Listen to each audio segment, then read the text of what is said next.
Saya tidak bosan-bosan cerita ini karena ini khazanah kita. Di kitab Nailul Ma'mul itu di kitab Usul Fiqih. Saya berkali-kali cerita ini karena ini untuk menunjukkan bahwa Quran itu liqaumi ya'qilun, liqaumi yatafakkarun. Ada seorang kiai, seorang ustadz, kiai dulu. Kiai dulu itu emang orang soleh, alim terus jadi kiai. Kalau kiai sekarang tuh macam-macam, nganggur terus ingin jadi kiai. Terus daftar gitu. Ada lowongan di yayasan masuk ingin jadi ustadz karena dengar ada gajinya. Dulu tidak ada seperti itu, udah.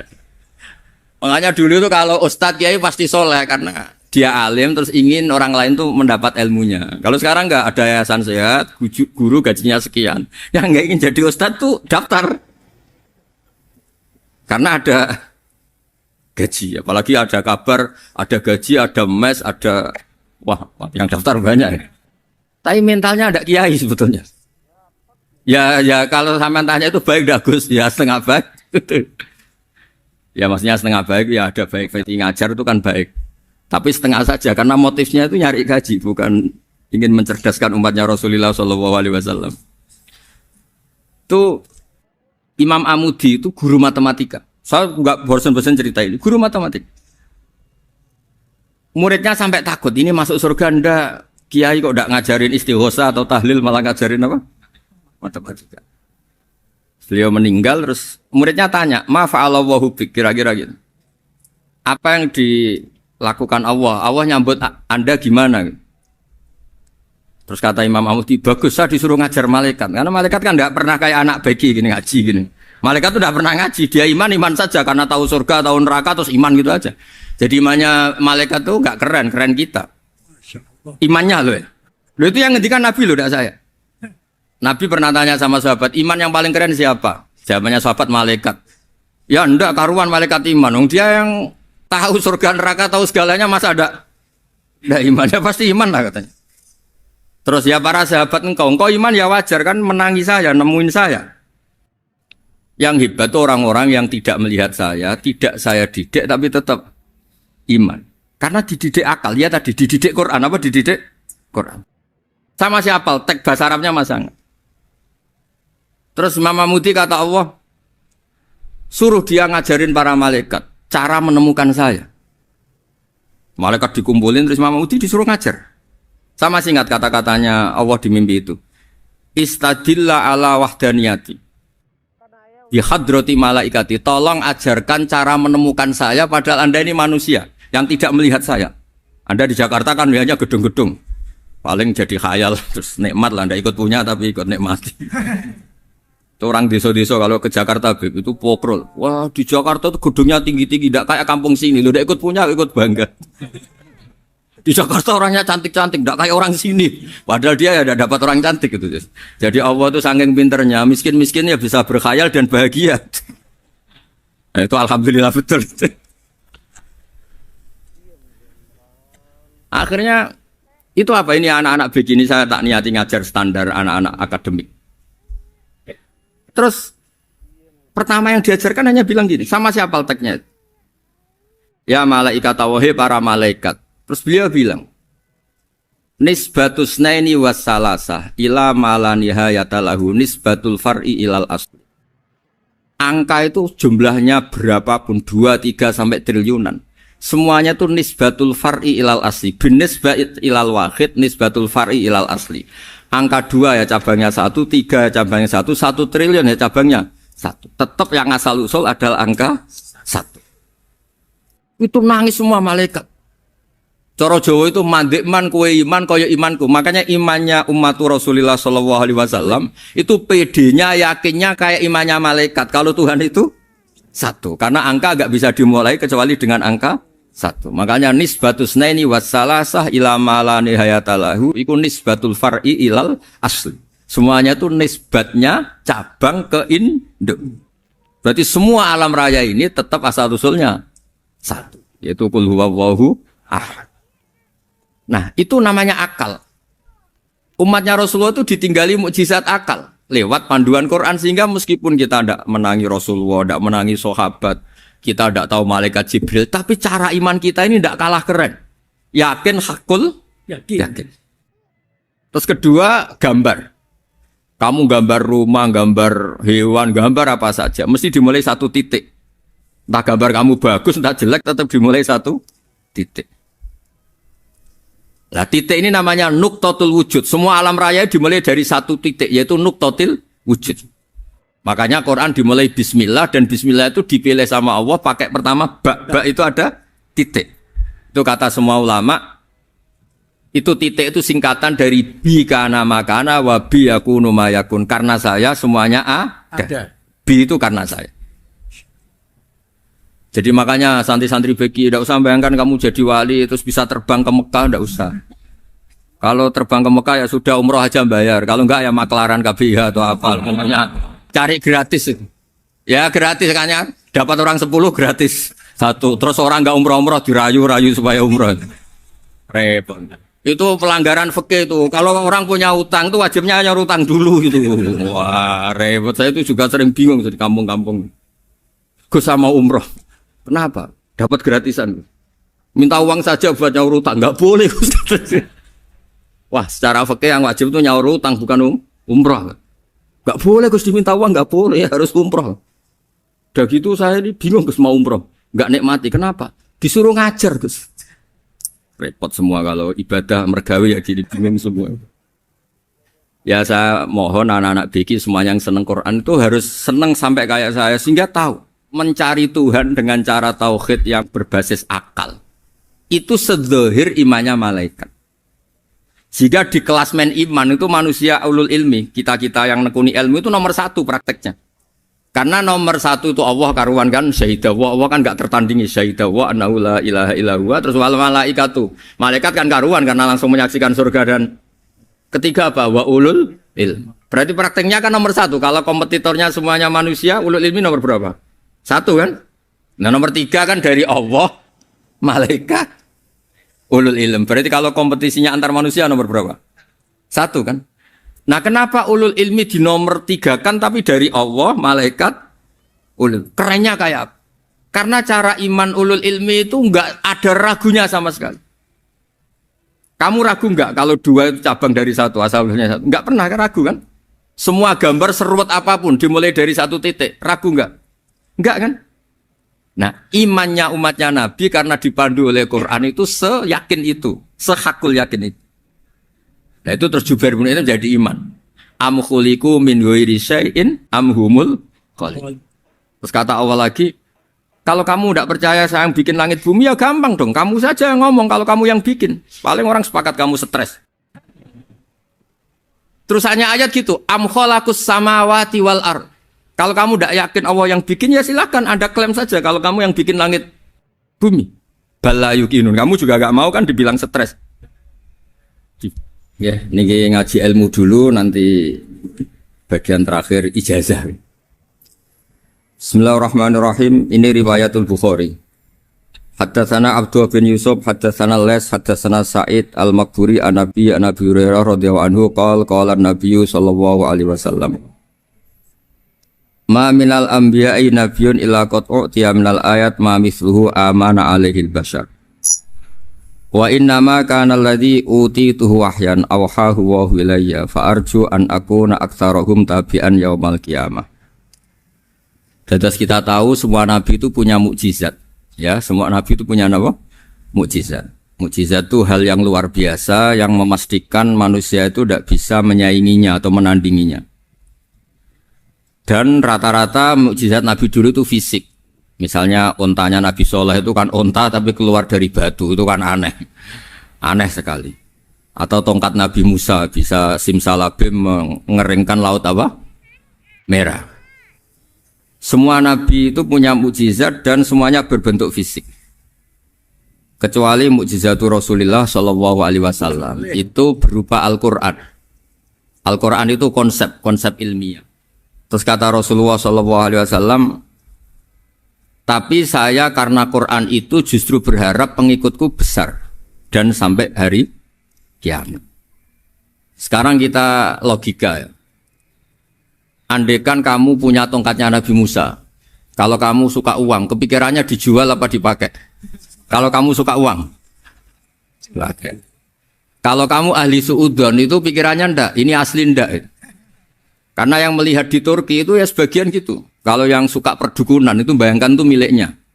Mungkin dipakai ngakali orang atau apa, pokoknya bayangkan tuh miliknya. Kalau yang kolektor pikirannya itu nanti ini laku berapa. Tapi kalau peneliti mungkin pikirannya itu ini asli apa ndak? Bukti aslinya apa? Repot lah. Lagi pula kalau kamu punya utang terus mau apa? Istri kamu marah mau apa? Kalau pakai tongkat. Nah, beda dengan mukjizatnya Quran itu semuanya apa? Ilmiah. Orang yang sedang harmonis dengan istri bisa pakai ayat di antara ayat-ayat Allah itu apa? Wa ja'ala bainakum mawaddatan warahmah.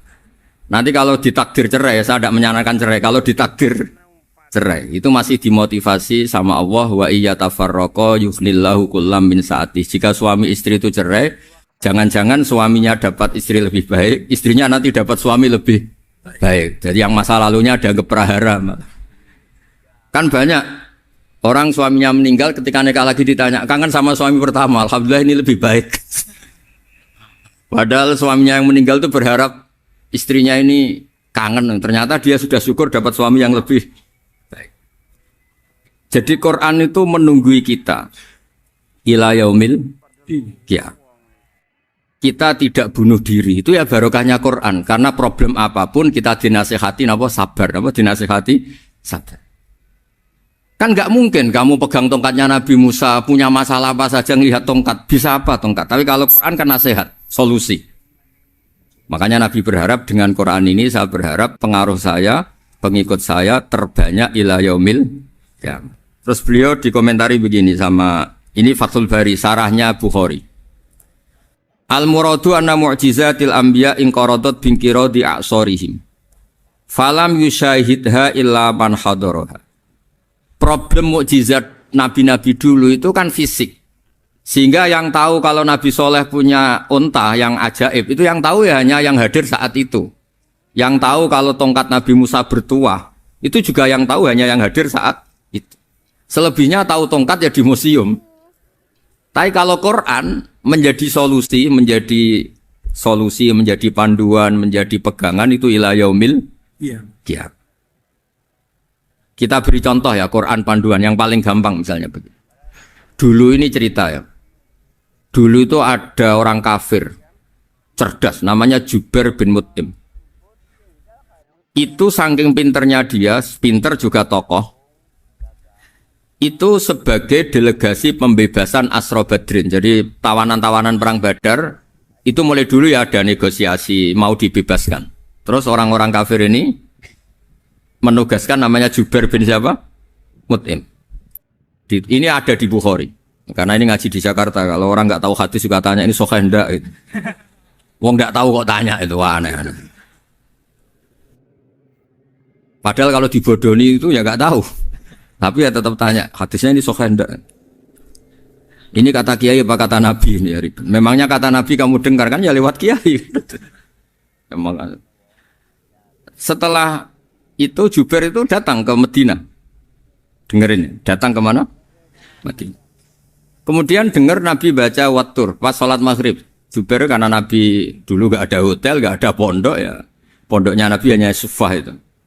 Nabi baca maghrib, bukan diskusi, bukan debat. Baca Wattur wa kitabim mastur firrokim mansur wal baitil ma'mur wasaqufil marfu wal bakhril masjur terus. Kemudian sampai pada titik ayat am khuliqu min ghairi syai'in. Masa manusia atau alam raya yang maujudat, yang nyata, yang wujud nyata. Kemudian asal-usulnya itu ketiadaan. Ini kan hadhil alam maujud. Alam ini kan nyata. Masa sesuatu yang nyata, penciptanya itu tidak nyata. Jadi gak mungkin ada faham nihilisme. Kalau faham nihilisme berarti melahirkan teori begini. Al-adamu yakhluqu maujudan. Sesuatu yang tidak ada, menciptakan yang... Itu kan akal gak bisa nerima. Kalau sesuatu ini ada, penciptanya pasti ada. Terus akhirnya Jubair bin Mut'im itu simpuh di depan Rasulullah terus bilang, "Ya Muhammad kada qalbi ayatir." Hampir saja hati saya terbang.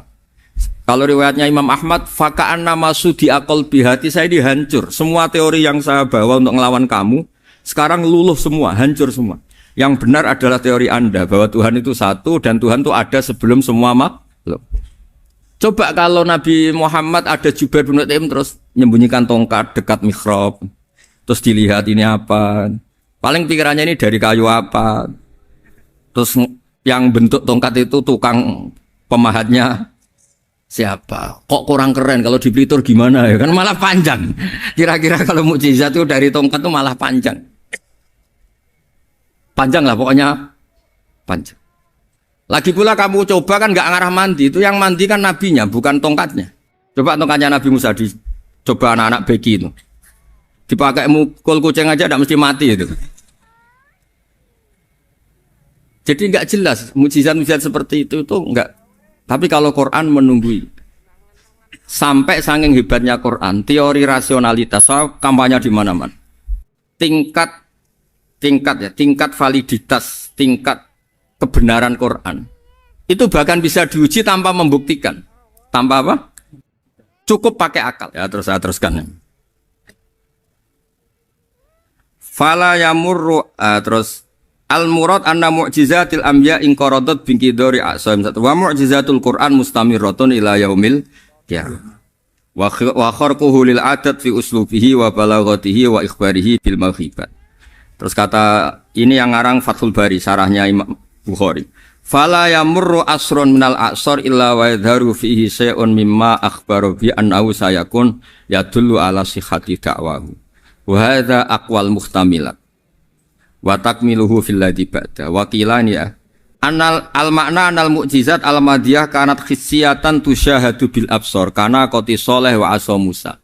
Mukjizatnya nabi-nabi dulu itu hanya penyembuh, hanya pelengkap, hanya nuruti keinginan mata. Seperti dahsyatnya apa?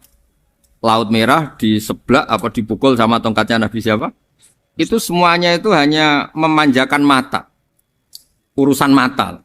Terus wow itu. Tapi kalau mukjizatnya Nabi Muhammad itu berdasar akal. Maksudnya berdasar akal nih dengerin ya. Dengerin betul. Ketika Laut Merah terus tersibak kan wow itu keren kan? Terus kita bilang menyimpulkan, wah kita tidak akan mampu. Itu bodoh sekali kesimpulan kita tidak akan mampu. Meskipun bikin nyamuk Anda juga tidak mampu. Loh untuk memutuskan tidak mampu saja kok sampai pertunjukan seperti itu tuh laopo, cek goblok gitu. Nah kalau kita karena umat yang pinter untuk memaksa kita nggak mampu, Allah bilang innallaha la yastahi ayadriba mathalam ma ba'ud. Kita melihat nyamuk langsung berkesimpulan tidak mampu. Saya berkali-kali cerita nyamuk itu sudah kecil, masih punya urat, uratnya kayak apa? Masih punya kuman, kumannya seberapa? Ya enggak? Nyamuk itu kecil, punya organ tubuhnya punya urat. Itu kalau kamu pinter, antara tongkatnya Nabi Musa menyibak Laut Merah sama nyamuk itu sama-sama berkesimpulan melahirkan satu faham bahwa kita tidak mampu. Loh, untuk memaksa tidak mampu saja kok menuju pertunjukan ada onta keluar dari batu, Naqatu Soleh, ada tongkat yang bisa mengeringkan Laut Merah. Cik goblok ya. Lah kita alhamdulillah ada jenis goblok yang seperti ini. Untuk ikrar bahwa Allah itu hebat ala kulli syai'in, cukup lihat nyamuk, kagum kan? Sudah ada usah bikin hidup. Saya berkali-kali mencontohkan. Para pemahat tak suruh bikin patung gajah itu mampu. Tak suruh bikin patung nyamuk kalau bisa. Nyari materi dari apa coba? Gampang mana bikin patung gajah sama patung nyamuk? Gajah, makanya Allah bikinnya contoh itu untuk ijaz itu pakai nyamuk bukan pakai gajah. Itu kalau ustadz-ustadz yang agak jorok malah contohnya nyamuk Gus. Itu kecil. Itu kayak apa? Di dalamnya dia hamil. Itu anaknya kecil lagi, telurnya kecil lagi, itu gimana itu cara bikin itu? Makanya di sini ada kitab Itqan, itu komentarnya itu lucu. Ini kitab Al-Itqan karangannya Imam Suyuti. Ini persis komentar saya tadi yang kata Imam Suyuti, pengarang kitab Itqan. Wa ya imma khissiyah wa imma aqliyah. Jadi mukjizat itu ada yang fisik, bisa dilihat indra, panca indra bisa dilihat akal. Wa aktsaru mu'jizati Bani Israil kanat khissiyah li baladatihim. Balada itu goblok. Wakil lati basairihim. Dasar wong goblok. Mukjizat kok ngenteni sing wow. Maksudnya dasar wong untuk ngakui Allah hebat saja kok nunggu hal-hal yang seperti itu gitu. Paham gitu? Mergo likil lati napa aklihim. Wa aksaru mu'jizati hadil ummah aqliyatun li farati dzakaihim wa kamali afwahihim. Dan mukjizatnya umat ini semuanya berdasar akal karena sudah cerdas. Jadi andaikan kita melihat tongkatnya Nabi Musa menyibak Laut Merah dengan melihat nyamuk, kesimpulan kita sama. Sama-sama wow, sama-sama keren, sama-sama memastikan kita tidak mampu. Makanya terus Quran menerangkan kita wa ma min dabatin fil ardi wala ta'iri yatiru bi janahihi illa umamun amsalukum. Jadi keseharian kita lihat burung kok terbang. Itu sudah ayatun min ayatillah. Paham ya? Dados niki kudu bangga ditunggoni napa Quran, nggih ditunggoni napa Quran. Wa mu'jizatul Quran tusyahadu bil basirah fayakunu mayattabi'u li ajlihi aksar. Terus li annal ladzi yusyahadu bi aini ra'si yang qaridu bingkiradi musyahidi. Sesuatu yang tampilan dahsyatnya itu disaksikan mata, maka itu bisa habis. Era tongkat Nabi Musa seperti itu habis enggak? Bisa mengeringkan Laut Merah habis kan? Tapi era mukjizatnya Quran ila yaumil qiyamah. Ya contoh sosial, saya kembali lagi ke sosial. Kamu punya teman awet atau punya istri awet, itu konsepnya ya wal kadhiminal ghaidh, agak gampang tersinggung. Coba kalau kamu setiap tersinggung putus, setiap tersinggung habis, kamu tidak punya teman, tidak punya istri. Sampai kita awet seperti ini, kalau kecewa ya wal kadhiminal ghaidh, ngempet. Termasuk saya ini, biasanya ngaji khusus terus baca gini ya kecewa. Tapi barokahnya diwarai Quran wal kadhiminal ghaidh, ngempet Gus, ngempet. Terus kecewa sama teman, kenapa tidak putus? Karena wal afina Aninna sudah, kalau kecewa maafkan. Coba kalau kita kecewa presiden demo, kecewa menteri demo, kecewa orang tua minggat. Ya kalau dicari, kalau tidak kan malu. Saya itu punya teman tak tanya, kecewa gak sama bapak itu. Kenapa tidak minggat? Malu. Kenapa malu? Takut gak dicari. Itu orang tuh paling malu itu kalau keluar dari rumah gak di. Saya punya teman lagi, saya ini takut mati Gus. Kenapa? Takut istri saya tidak nangis Gus. Itu kematian terburuk itu kalau mati tahu istrinya ada nangis, itu malu betul itu. Makanya jangan mati, pokoknya pastikan orang sekeliling ada nangis itu baru berani mati, kalau enggak jangan. Ya jadi mukjizatnya Nabi itu luar biasa. Nah ini terus saya teruskan ya, makanya mukjizat terbesarnya Nabi adalah Al-Quran. Karena Al-Quran itu cerita tentang hukum-hukum akal, cerita tentang logika-logika peradaban. Misalnya logika peradaban, contoh paling gampang. Di Quran itu ada sekian ayat yang Allah cerita peradaban. Misalnya wa ahsinu innallaha yuhibbul muhsinin. Itu dikutip, terus kemudian disimpulkan dalam peradaban. Kata Sayyidina Ali karramallahu wajhah ngendikannya gampang. Ahsin man syi'ta takun amirah. Kamu berbuat baik saja sama seseorang, maka otomatis kamu akan jadi pemimpinnya. Ada orang nggak tamat SD, nggak tamat papa, gobloknya minta ampun. Tapi karena gaji seorang pakar, oh kamu tak gaji 1 bulan 1 miliar, perusahaan saya jadikan besar. Itu dikongkan ngalor ngidul ya nurut. Hanya karena dia ihsan.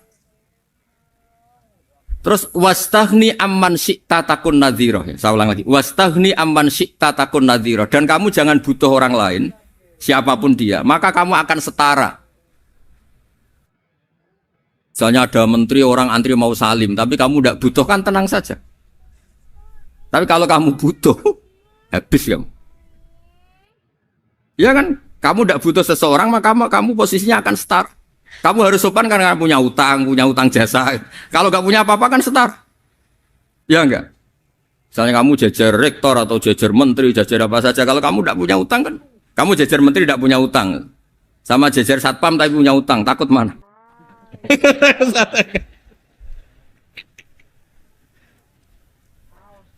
Kalau butuh itu mesti kalah kan? Ada pejabat misalnya nggak begitu cantik sama perempuan cantik yang kamu butuh ingin dicintai, takut mak. Padahal gak jelas orang ini pangkatnya apa. Gak jelas. Jadi dalam hukum sosial itu kata Sidina Ali, wastahni aman syi'ta takun nadhira. Kamu jangan butuh seseorang maka kamu akan setara. Terus yang terakhir, wahtas ilaman syi'ta takun asiro. Asiro pakai sin. Dan silahkan butuh seseorang maka kamu akan jadi budak dia. Ya coba misalnya Anda seorang profesor, seorang alim, seorang kiai top. Misalnya mencintai janda di ujung kampung sana, jalan kaki 2 kilo. Padahal itu gak tamat SD, tapi gara-gara seneng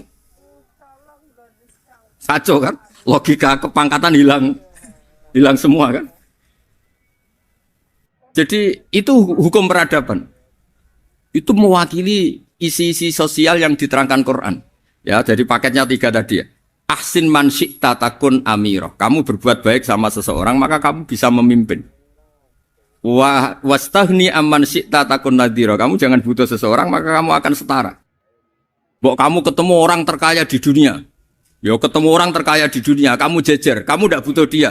Tenang kan bisa setara kan? Tapi kalau butuh harus sopan, ngajukan proposal, harus berakhlak karimah. Makanya sekarang Anda kok berakhlak kenapa? Ternyata mau nyalek. Biasanya Anda berakhlak kok berakhlak. Ada apa ini?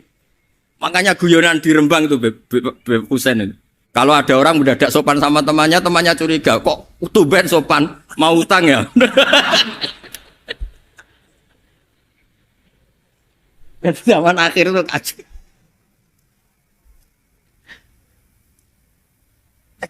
Ya di semua daerah gitu ya sama Pak Rektor ya. Kalau ada teman biasanya nggak sopan kok sopan, itu temannya curiga. Ini Pak Rektor UI ikut kasih. Kok tumben sopan, ada apa ya? Karena di mana-mana orang butuh itu pasti beretika. Kamu punya teman paling berdua, kalau mau utang berakhlak gak? Atau misalnya kamu punya adik cantik, terus punya teman berdua, kalau cinta adik kamu berakhlak gak? Biasanya nggak sama sekali gak berakhlak. Gara-gara butuh menjadi berakhlak. Ya jadi hukum sosial itu ya kuncinya 3 tadi. Ahsin man syi'ta takun amira.